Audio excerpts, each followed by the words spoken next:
Now we have Engineer Adekunle Makinde, the past president of Nigerian Institute of Electrical and Electronic Engineers, who joins us, and he will be speaking on the Warri Refinery that was announced to have kick-started yesterday. Thank you so much for being a part of the news this time. Good evening, and thank you for having me.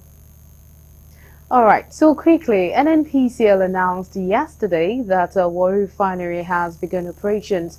What are your thoughts on that? Uh, for me, I think it's called for some little celebration, even though cautiously. I think it's another developmental stride in the right direction.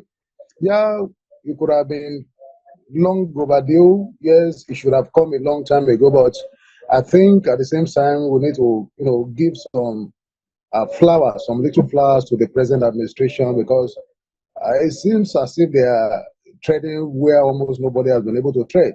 It seems as if they are succeeding somehow, somewhat in pulling the chestnut out of the fire. For me, I'd rather see, the latest development as the cup being half filled rather than, half empty. And to me, generally, honestly, it's a win-win situation for the country. Because whether we like it or yes, it's going to have a positive effect on our economy. Talking about the foreign exchange, we are going to be less import driven, import dependent. I mean, that's some plus for us. And then looking at the economic buoyancy of the nation is going to give us some more leverage.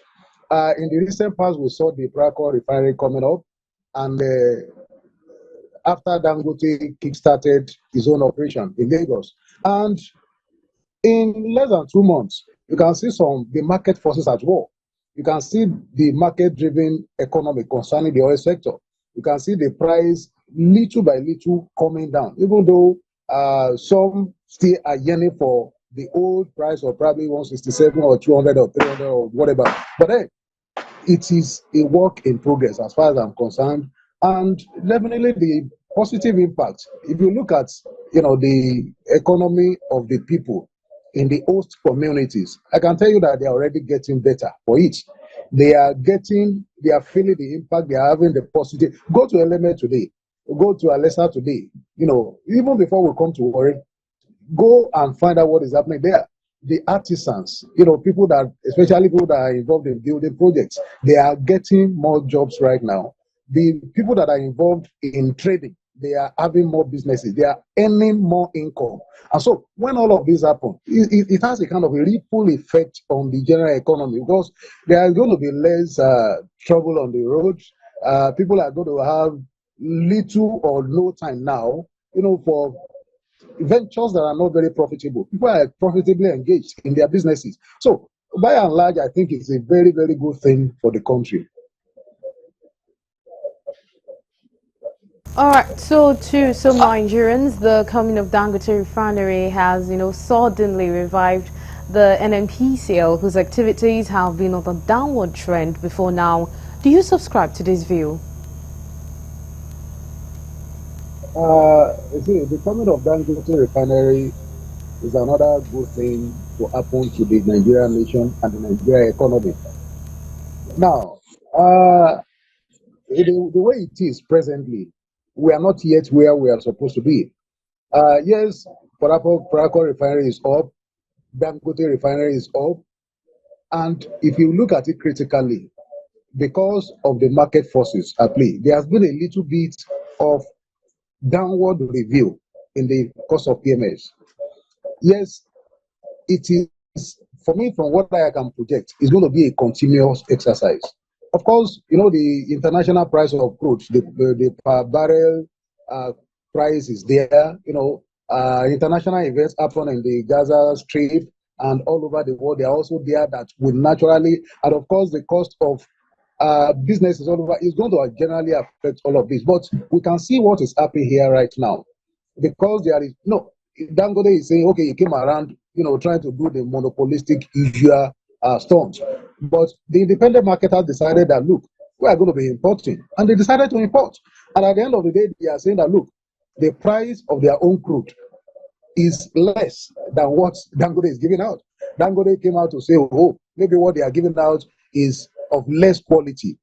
But of course, it's still about the same quality because I have bought virtually every one of them. So at the end of the day, the price came down. Dangote had to come down as well, and then NNPC had to come down. And the people are the better for it. And I think by and large is a continuous event, it's a work in progress. And I believe that effectively and ultimately it's still going to spell positively for every one of us as citizens of the country. Thought that the new fuel price would come down when Port Harcourt Refinery began production. Do you think that might actually happen now with two refineries operating now? With Warri Refinery in operation, the Port Refinery in operation, with Adekunle Refinery in operation, honestly, I think we're on for a good ride. We are on a journey to somewhere, and I believe somewhere good, somewhere where the prices, because that's the monopoly, and that's why some of us know what happened in the days. I mean, when the telecoms sector was privatized. We had the days of Nitel of old, whereby for you to even have a fixed line, we all know the story. But the major operators came around, but because the two major operators then were more or less like a monopoly, they were, I mean, some of us bought a single SIM card for 30,000 naira. We are giving some Sagem or Triumph telephone sets that even our little children they are not going to touch them with ordinary, I mean, with the 10-foot pole right now. Well, all of those, you call the Bude Park or whatever, for over 30,000, over 50,000 naira. But today, to get a SIM card is more or less free. And then you are meant to make calls on per second billing, I mean per minute billing. We shouted, they said no, it was not possible. But another operator came and they broke the backs of the so-called big operators that were kind of operating monopoly. So the more the merrier. The more we have the operators in operation, pushing out the products. For example, now Warri is in operation. Do you know that the people in the Warri axis, the marketers in the Warri axis, they are so ecstatic, they are so happy about it that they don't have to travel long distances to travel down to Warri, I mean to Port Harcourt to go and lift products. In the process of that, you know what is going to be happening? There will be less pressure on the road network. Okay, there will be less or fewer accidents on our roads. Our roads are going to become safer. Okay, and then there will be less pollution. It's a ripple effect. It's a multiple effect that is going to be naturally spell good for every one of us. I say so. When you travel less and you consume more, I mean you consume less fuel in the process of transporting your product from one location to the other, thereby increasing your profit margin, then you are going to be able to push it back to the people that look, I am spending less now in getting this product to this particular location. Thereby, then I can give you a little bit of discount on what I. So I think it's a win-win situation for every one of us. Naturally, when the market forces, and that's what the president has been saying, when the market forces are at play, naturally the prices. I mean, it's just the normal law of demand and supply. When the supply is more, okay, then the demand, of course, will naturally get changed somewhere along the line. So I think we are in for a good ride. I wish, hope, and pray that the Kaduna refinery as well is brought up so that there will be less pressure from that axis of the country, from that region of the country as well. And of course, things will just naturally get better. Thank you so much for being a part of the news. I really appreciate your time.